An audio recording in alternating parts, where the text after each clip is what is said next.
Per me la moda, come dici tu, è arte. Preferisco vedere lo stilista che monta sul manichino un determinato capo che non vederlo a livello digitale. A livello di CAD adesso ci sono i 3D, ci sono tutte queste evoluzioni, però per me la moda è molto più manuale, che tattile, sì. Ecco, che non digitale. Bentornati a Campus Cast, il podcast da voi preferito con forti accenti veneti e alte propensioni internazionali. Ospite con noi per esplorare il mondo del fashion e non solo, appunto, presso i nostri studi di British School Bassano abbiamo Silvia Rebesco. Benvenuta Silvia. Ciao a tutti. Ciao a tutti. I nostri ascoltatori, i nostri followers appunto sono curiosi di sapere un sacco di cose su quello che è l'ambiente in cui tu stai facendo impresa. Hai fatto impresa ormai da anni. 25. Ecco, stavo per dire decenni e la beccavo giusta. Sono sicuramente interessati non soltanto alla tua figura di imprenditrice, ma anche a tutto quello che è un background generazionale che impareremo a conoscere, di cui ci racconterai. E anche questo è proprio una mia curiosità, il sapere da quando sei diventata nostra studentessa, tra l'altro. Sì. Quanto le lingue hanno influito, quanto stanno influendo su quello che appunto è un mondo, quello della moda, che non può accontentarsi di essere local. Certo, difatti avendo clienti internazionali, l'inglese, se non si parla l'inglese non si va da nessuna parte. Quello è uno dei mantra appunto che ci portiamo dietro. Cominciamo da Silvia Rebesco.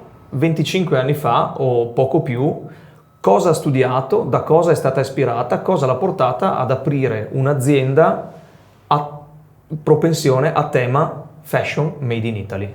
Perché è questo sì. La chiave che ci e mi interessa soprattutto. Certo, la Rebby è nata 25 anni fa, a gennaio 2000, e praticamente è nata perché c'era una storia alle spalle di mio marito, perché siamo soci dell'azienda Rebby, dove lui con il papà e le sorelle avevano questa azienda di famiglia con un brand che negli anni 80-90 era molto in auge. Anch'io ho lavorato in quell'azienda per 8-9 anni al produzione, prodotto, e là io vengo da un diploma magistrale, quindi tutt'altro settore di quello che può essere moda, e là mi sono anche innamorata di quello che è il settore moda, che prima proprio non conoscevo. Ho iniziato a lavorare in quell'azienda a 18 anni e poi ho finito verso i 26 anni prima di iniziare con la Rebby, che siamo partiti appunto che avevo 28 anni. 28 anni, quindi in termini diciamo di imprenditoria attuale molto giovane. Sì. Tu sei riuscita a coniugare già a quell'età un'idea di famiglia che stava nascendo e crescendo appunto, un'idea di impresa e una componente non di poco creativa, oltre che di rischio, perché stiamo parlando di appunto gli anni 2000 in cui già tutti andavano fuori, tu invece hai investito sul territorio. Sì, difatti abbiamo investito e ci hanno dato anche un po' dei matti, perché appunto stavano tutti portando, allora era tanto in auge Romania, Ungheria, ancora per fortuna Est Europa come produzioni, come grosse C'era una delocalizzazione molto forte, quasi aggressiva in un certo senso, che portava tutto quello che era produzione, in questo caso sia dell'abbigliamento e ricordo benissimo anche della calzatura, fuori da quello che era il nucleo fondante, dei distretti magari di produzione, oltre che di produzione anche di creatività locali, e venivano appunto esportati perché non andava più bene produrre in queste zone, non andava più bene produrre in Italia, il made in Italy era anzi in un certo senso denigrato difatti, e soprattutto qua noi nelle nostre zone, perché sappiamo benissimo che grosse aziende ci sono nelle nostre zone e che ricchezza di laboratori c'erano negli anni 80-90 nelle nostre zone, dal Vicentino al Trevigiano, dove c'erano grosse aziende che davano a lavorare a tantissimi laboratori. Purtroppo poi chi con determinati prodotti, parliamo del denim, dove c'era in Turchia una più grossa produzione, che riuscivano appunto a creare numeri a prezzi ovviamente stracciati, o capispalla e quant'altro, dove si sono aperte questi laboratori in Romania, Ungheria, perché c'era un costo della manodopera allora veramente bassissimo. È stato distrutta tutta una filiera di laboratori. Qua io parlo del Veneto perché ovviamente conosco le nostre realtà, dove è andata distrutta tutta una filiera che era veramente la ricchezza del territorio. Interrompiamo momentaneamente il nostro podcast per ricordarvi che questo episodio vi è offerto da Alchimie Venete, una rete di professionisti che sviluppa progetti orientati alla valorizzazione del territorio, l'arte e le competenze locali. Alchimie Venete aiuta aziende, istituzioni e comunità a raccontarsi meglio, attraverso la creazione e sviluppo di eventi, video e podcast legati alla memoria, la sostenibilità e l'identità culturale. Se anche tu credi che comunicare bene significhi costruire connessioni vere e lasciare un impatto duraturo, scopri il loro lavoro su alchimievenete.it. Alchimie Venete, cultura, territorio, visione. Quello a cui voi avete puntato è invece qualcosa in controtendenza. Sì. Devo dire però anche differenziando quella che era il format iniziale, cioè dell'avere un laboratorio che era anche marchio, che era anche distributore. Sì. Quello che voi nell'arco del tempo siete riusciti a declinare per, prima di tutto, crescere, non soltanto sopravvivere, ma migliorare quella che è la vostra situazione, è stato dire, bene, noi facciamo da laboratorio made in Italy per brand che hanno sede però fuori dall'Italia. Sì, in Italia e fuori dall'Italia. In Italia e fuori dall'Italia. Perché abbiamo scoperto che all'estero viene molto più riconosciuto e il Made in Italy è ancora un pregio, cosa che invece i brand italiani non valorizzano questa cosa, hanno un po' svenduto quello che è il Made in Italy, invece all'estero quando offrono e vendono un prodotto Made in Italy sanno che danno un prodotto di qualità e con una garanzia, ha ancora un gran valore. E quindi nell'estero abbiamo riscoperto un valore che qua è stato Secondo te dissipato. Il valore che il Made in Italy propone, offre e fornisce all'estero, quanto dà nella qualità del prodotto e quanto mantiene e deriva dalla qualità del servizio che le persone dietro al prodotto generano? C'è tutta una storia, un'esperienza alle spalle che veramente di anni, perché si sa benissimo che l'Italia non gli manca niente dalla filiera dei tessuti, perché parliamo di tutti i tessuti che hanno un pregio grande, da Biella ai Pratesi, quant'altro, ognuno nelle loro qualità, dalla seta alle lane e quant'altro, quindi si parte da già un prodotto di qualità, di materie prime e anche di conoscenze, di creare quello che è il modello e tutto quel valore aggiunto che può dare il Made in Italy, dato da una storia, da una conoscenza. C'è quasi un know-how genetico e generazionale più che genetico in questo caso, e la cosa mi ha sempre entusiasmato, perché si riesce a capire come nel riuscire appunto a trovare degli imprenditori, o meglio nell'incontrare degli imprenditori, siano essi appunto di determinati settori come il tuo della moda, si possa individuare in alcune caratteristiche di come impostano la loro professione, la loro azienda, la loro agenzia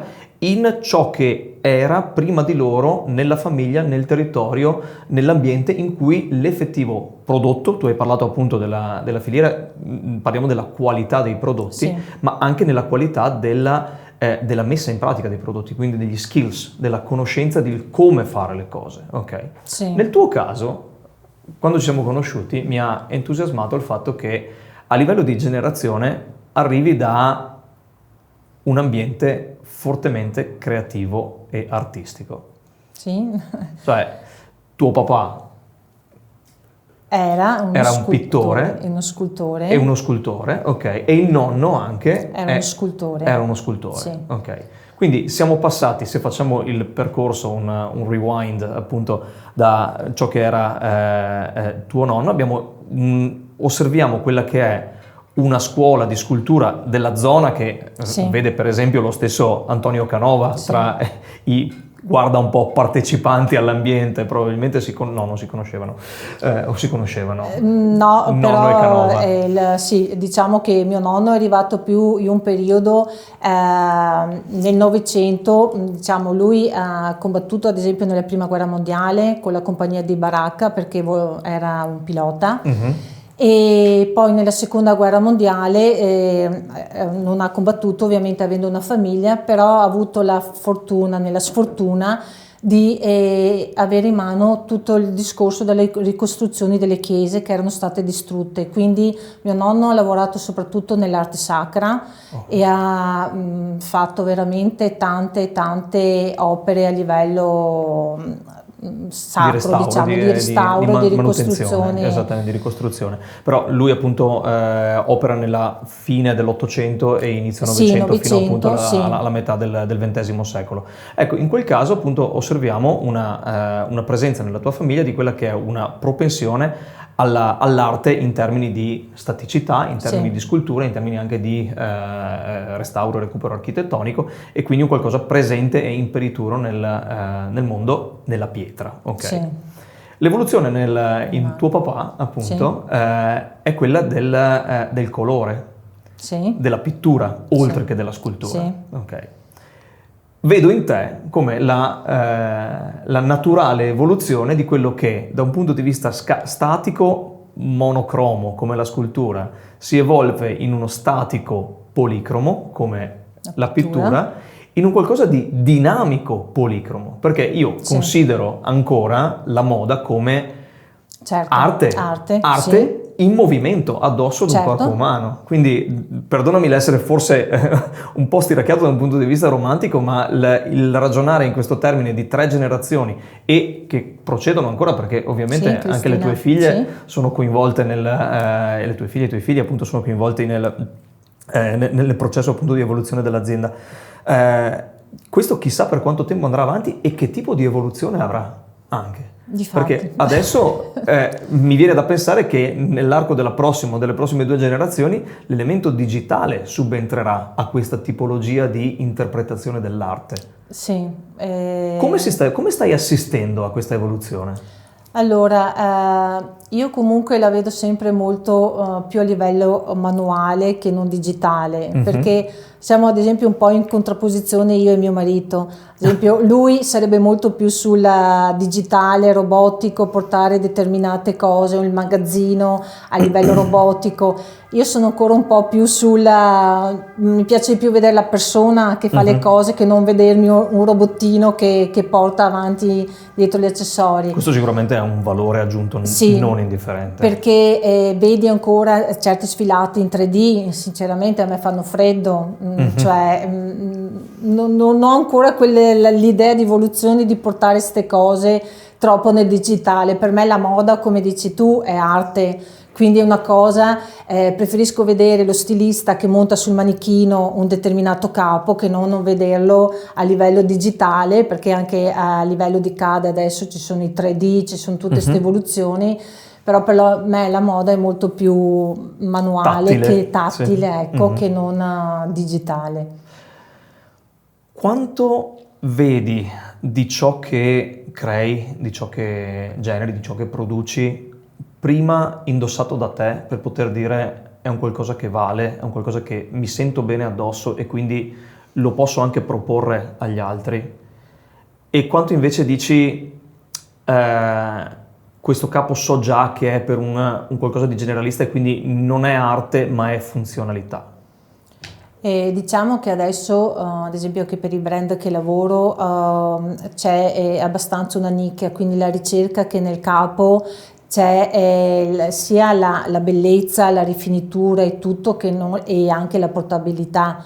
Quindi diciamo che al giorno con quei brand non c'è il discorso di un capo che indossi non stai comodo o altro, ma c'è la ricerca del bello e anche del comodo.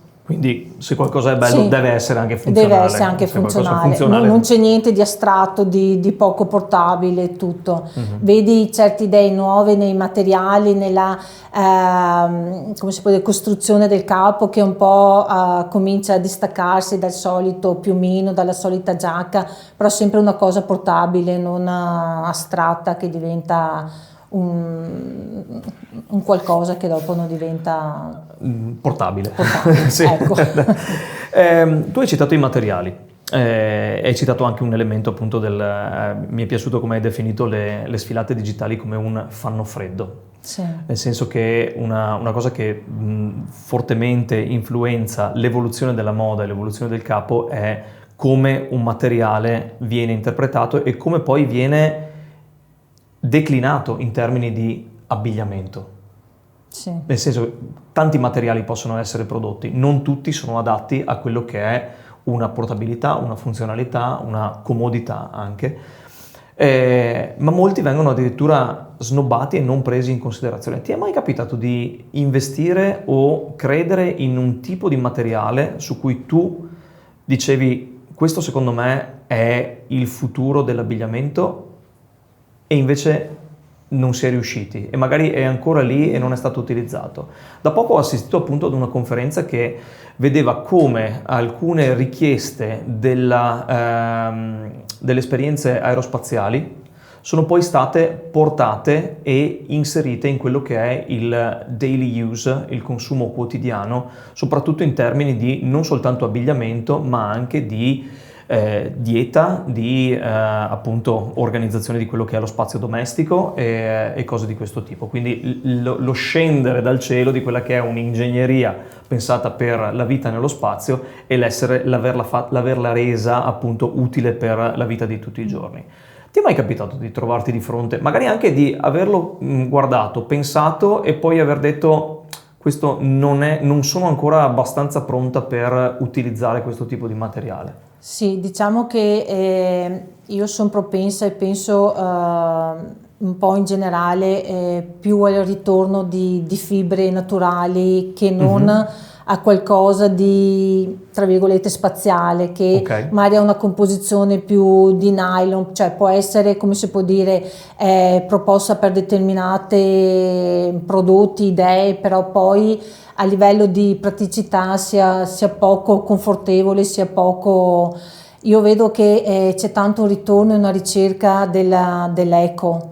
Ok. E si usano tante, ad esempio anche ovatte, si parla di piuma anche per il discorso piumini, della ricerca di quello che è il materiale ecosostenibile, più che un materiale, come si può dire, creato o chissà che di tipologia. Più sintetico, cioè c'è un tentativo, ma questo lo vedi nel Made in Italy in particolare o in generale nel mondo del fashion?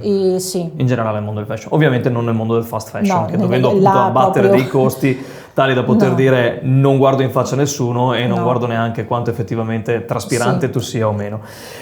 La prossima domanda che volevo farti riguarda la Silvia imprenditrice, donna. Sì. Sì. Il mondo della moda vede spesso eccellenze guidate da personalità femminili. Sì. Ciò non toglie che si tratti di contesti in cui appunto la concorrenza è fortissima, l'ambiente certamente non lasci spazio alla solidarietà, anzi la concorrenza la fa da padrona. Sì. Quello che mi piacerebbe chiederti è: una persona come ho imparato a conoscerti, essere molto genuina, molto orientata all'elemento famiglia, all'elemento naturale, come per esempio anche nella tua scelta di fibre e nella scelta appunto di avere questa tipologia di qualità. Che tipo di ostacoli hai incontrato e come sei riuscita a superarli quando il tuo essere donna, mamma di famiglia, ma allo stesso tempo imprenditrice, ti ha posto di fronte a delle problematiche non soltanto professionali ma anche probabilmente esistenziali? E allora essere mamma e nonna, come nel mio caso, oltre che imprenditrice, non è semplice perché i problemi e i pensieri grandi te li porti anche a casa. Purtroppo il tempo che dedichi alla famiglia è veramente ristretto e tu come mamma cerchi veramente di compensare quel poco tempo correndo, cercando di dare il massimo in quei momenti che sei a casa. E non è facile per un'imprenditrice, ma non è facile per una donna, una qualsiasi donna che sia un'impiegata, una modellista, qualsiasi donna che lavora, e riuscire a conciliare il lavoro e la famiglia. Io anche se sono imprenditrice non mi vedo, forse ho delle agevolazioni rispetto a un'altra donna che lavora, che magari deve timbrare il cartellino, cioè io se arrivo anche 10 minuti in ritardo non è un problema, quindi è stato difficoltoso, però non penso molto più difficile di quello che combattono tutte le donne al giorno d'oggi a conciliare lavoro e famiglia. C'è un'altissima percentuale di donne nella tua azienda? Tutte. Abbiamo tre maschietti, sì. Abbiamo su 25, sono due maschietti. Due maschietti, sì. Sì. In area logistica, se non sbaglio, no? Sì. Sì, ecco. La cosa è entusiasmante, perché dici che questa è proprio un'azienda in rosa. Sì. Anche se non si dovrebbe più dire, perché anche quello è discriminante, dire appunto al femminile. È un'azienda donna, è un'azienda di successo donna, e molti dei tuoi clienti hanno come riferimento figure femminili. Sì. Com'è il dialogo tra imprenditori della moda, in questo caso appunto dedicati alla produzione, e chi crea, chi cerca anche consiglio in voi, che siete appunto produttori di moda, per riuscire a trovare un buon match a livello sia nazionale che internazionale su quello che è una necessità di una voglia di qualità, una mission che vi guida, che è quella della qualità del capo d'abbigliamento, e una necessità di incontrare le richieste del mercato, soprattutto in termini di prezzi. Sì, qua non è molto facile, diciamo che vince sempre il discorso che dando una determinata qualità, perché parti da materiali che ovviamente, avendo una determinata qualità, hanno dei costi che non sono di sicuro di quelli dell'est del mondo, ecco, dell'est giusto del mondo, per quadrare.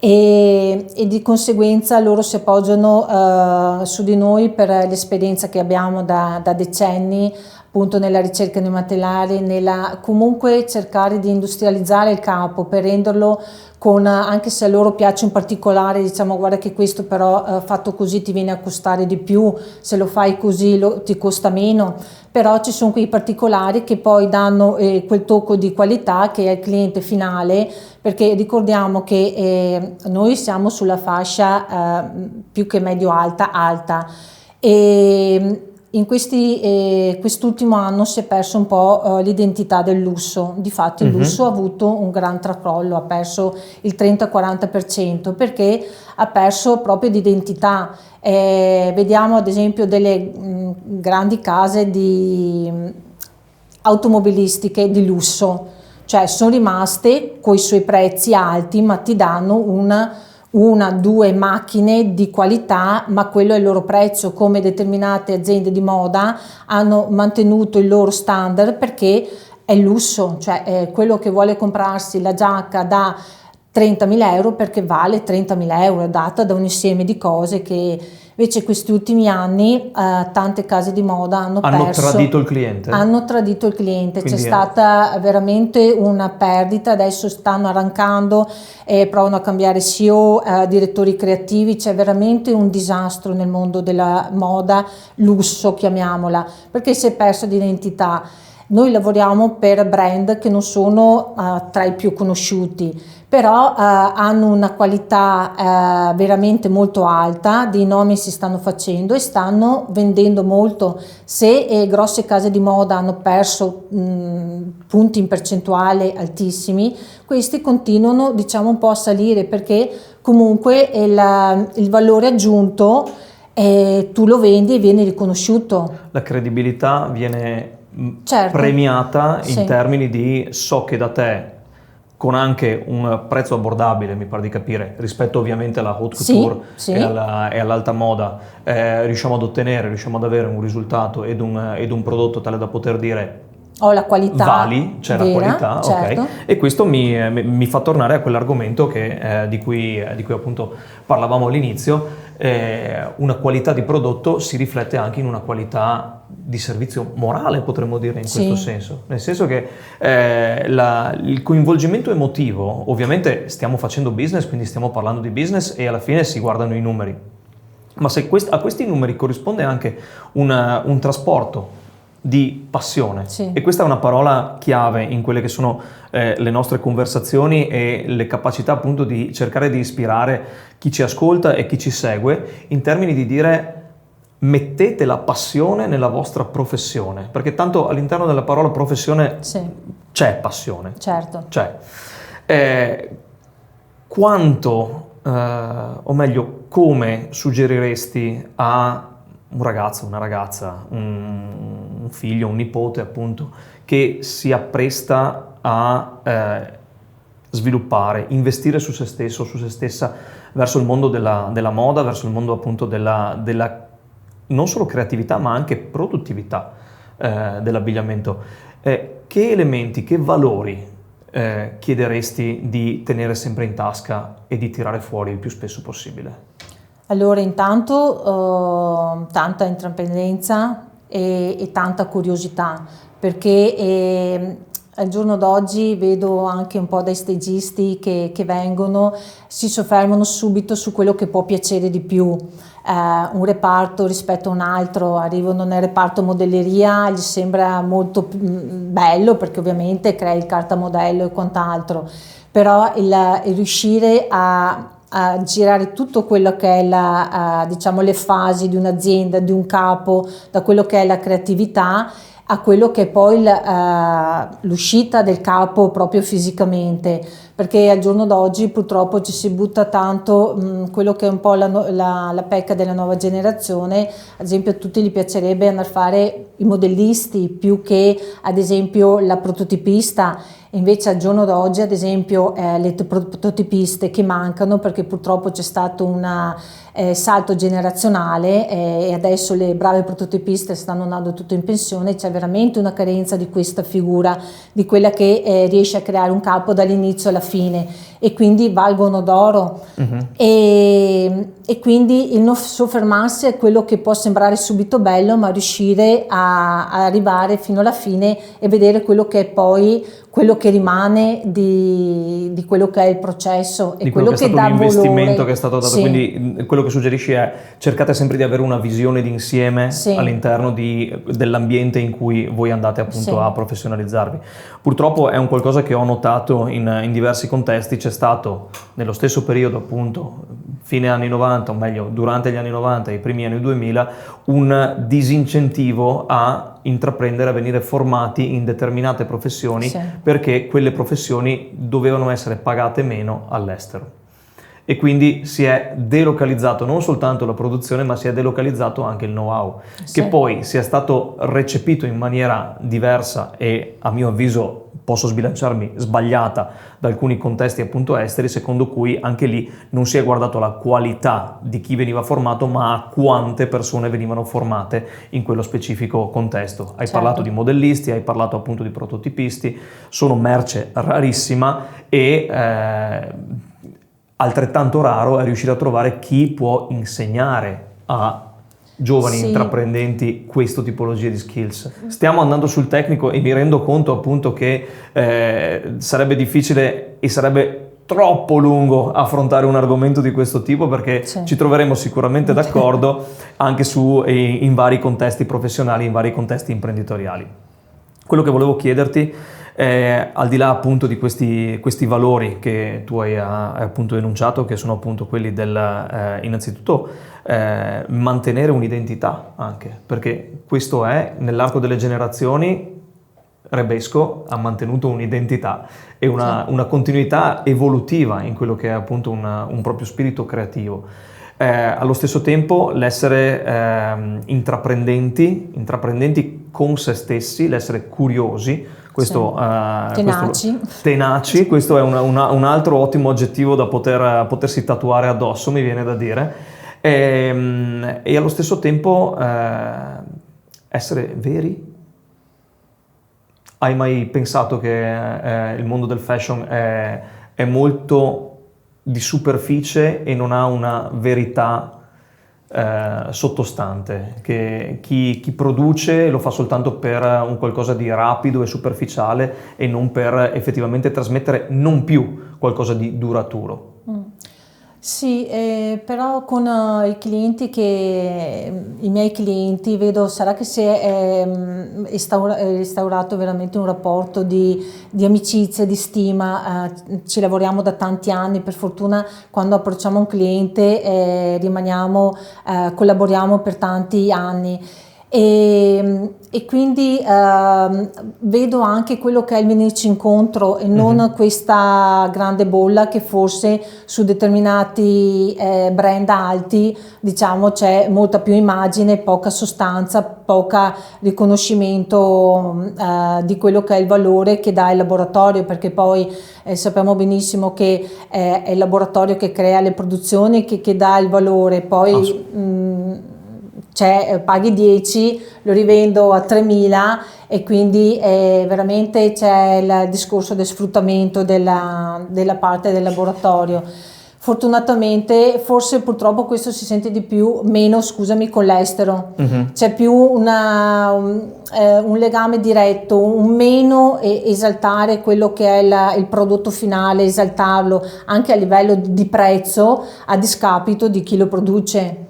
E purtroppo anche qua in Italia grossi brand, ci abbiamo anche lavorato, rischiano un po' di tirare quello che è il prezzo per il laboratorio a discapito poi di fare dei show a milioni di euro. Allora dici sì, veramente c'è tanta, come si può dire... Vale? Sì, la domanda vera alla fine è perché poi dovrebbero essere i capi che parlano e invece vedi questi show dove si spende tantissimi soldi perché vengono invitati attori, determinati personaggi e quant'altro, e dove sfilano capi che magari per farli hanno tirato il prezzo al laboratorio. Questo appunto senza prendere in considerazione chi ci mette appunto del proprio impegno anche nella realizzazione e i costi, di questo. Oltre all'impegno, certo. Perché... impegno inteso appunto come investimento in generale nel costo del prodotto, nel costo del materiale, nel costo della... Perché purtroppo in Italia, bisogna dirlo, il costo della manodopera è veramente alto, ma non per quello che è stipendio che prende un dipendente, ma per quello che è tutto il contorno. Quindi veramente dovrebbe esserci un po' più un bilanciamento per aiutare ad alzare quello che è lo stipendio a un dipendente, abbassare tutti i costi all'azienda in maniera di valorizzare di più il lavoro di queste persone. Mi piace molto perché da imprenditrice a diretto contatto con chi produce, con chi appunto fa parte del tuo laboratorio, hai il polso effettivo una famiglia, si cerca sempre di venire incontro anche a quello, perché avendo una figlia che lavora dentro e tutto, hanno i problemi che hanno tutti gli altri, io stessa non è che ho un'azienda che può produrre milioni di euro che dici... E quindi sai quelle che sono le problematiche. Ci sei passata prima, sai cosa vuol dire appunto affrontare. E comunque anche quello che è il costo che dopo devi applicare al cliente, perché devi dare, se una persona ci ha messo 20 ore a fare il capo, devi riconoscere quelle 20 ore. Purtroppo non sempre viene riconosciuto. Suggeriresti a una ragazza che esce magari da una scuola superiore di cominciare a intraprendere una carriera nel mondo della produzione della moda? Io penso anche di sì, perché adesso per fortuna c'è un po' un ritorno, soprattutto sui giovani, a ridare il valore. Non per niente determinate aziende di riproposta di capi vintage stanno tornando tanto in auge, perché soprattutto i giovani ricredono un po' a quello che è il valore del capo, diciamo sostenibile, e a non buttare tutto nel fast fashion, come si diceva prima. Quindi io penso che ci sia un po' un ritorno a quello che è la filiera italiana, per non chiamarla Made in Italy, ma quello che è la filiera italiana. E come bisogna arrivarci preparati a questo mondo? E diciamo che ovviamente dopo ho fatto una scuola che ti prepara un po' nell'insieme, nelle lingue soprattutto, Anche, perché bisogna anche. interfacciare, bisogna, cioè è essenziale al giorno d'oggi. E comunque sì, tanta buona volontà e pazienza, perché non arriva niente subito, ci vuole veramente tanta pazienza per creare qualcosa, ma poi si ha la soddisfazione di dire sono arrivati fin qua e ho creato qualcosa che ha un determinato valore. Ottimo, sempre tenendo in considerazione una cosa che dicevi prima, che ripropongo, l'elemento manualità. Sì, Il pensare che appunto in principio e poi anche alla fine sono le due mani che abbiamo che sì, producono. Sì, può esserci l'elemento digitale e diamo il benvenuto all'elemento digitale, certo. può essere anche una componente che ci aiuta a risparmiare materiali nel momento in cui appunto cerchiamo di essere un'altra cosa che hai detto tu, sostenibili Certo. nell'approccio, quindi cercare di ridurre magari la quantità di campionari in Sì. stili, colori, diciamo, infiniti e mantenere appunto viaggiare mano a mano con quella che è l'innovazione in questo Certo, senso. ma Ok. già siamo arrivati perché se si guarda, una volta si facevano i cartamodelli su carta, adesso sono a CAD, quindi ovviamente anche poi il passaggio in quello che è il piazzamento per risparmio dei tessuti, per cercare di avere proprio l'ottimizzazione nei consumi, quindi ci sono quelle parti diciamo informatiche che aiutano molto in questa parte qua, e dopo ovviamente il capo lo devi costruire con le mani. Il capo, la mano deve esserci. Deve esserci. La mano deve esserci, perché la mano è quella dell'artista. In E questo la caso. mano poi crea anche il capo, diventa un artista. Diventi a tua volta, che mentre indossi questo capo, Certo, un'opera d'arte in sé. certo. Ok. Abbiamo portato appunto a termine questa puntata. Ringraziamo Silvia Grazie a per voi. il suo intervento e la sua testimonianza. Abbiamo affrontato un mondo estremamente interessante come quello della produzione della moda, del fashion, dell'esistenza appunto del livello operativo, di come si effettivamente rende e si porta vita a un capo di abbigliamento e a un capo di moda in questo senso. Certo. Okay? Anche attraverso le ispirazioni generazionali. Certo. Io ringrazio anche i ragazzi di Kawabanga Productions e di Alchimie Venete per l'assistenza tecnica dietro i nostri microfoni e dietro le nostre telecamere.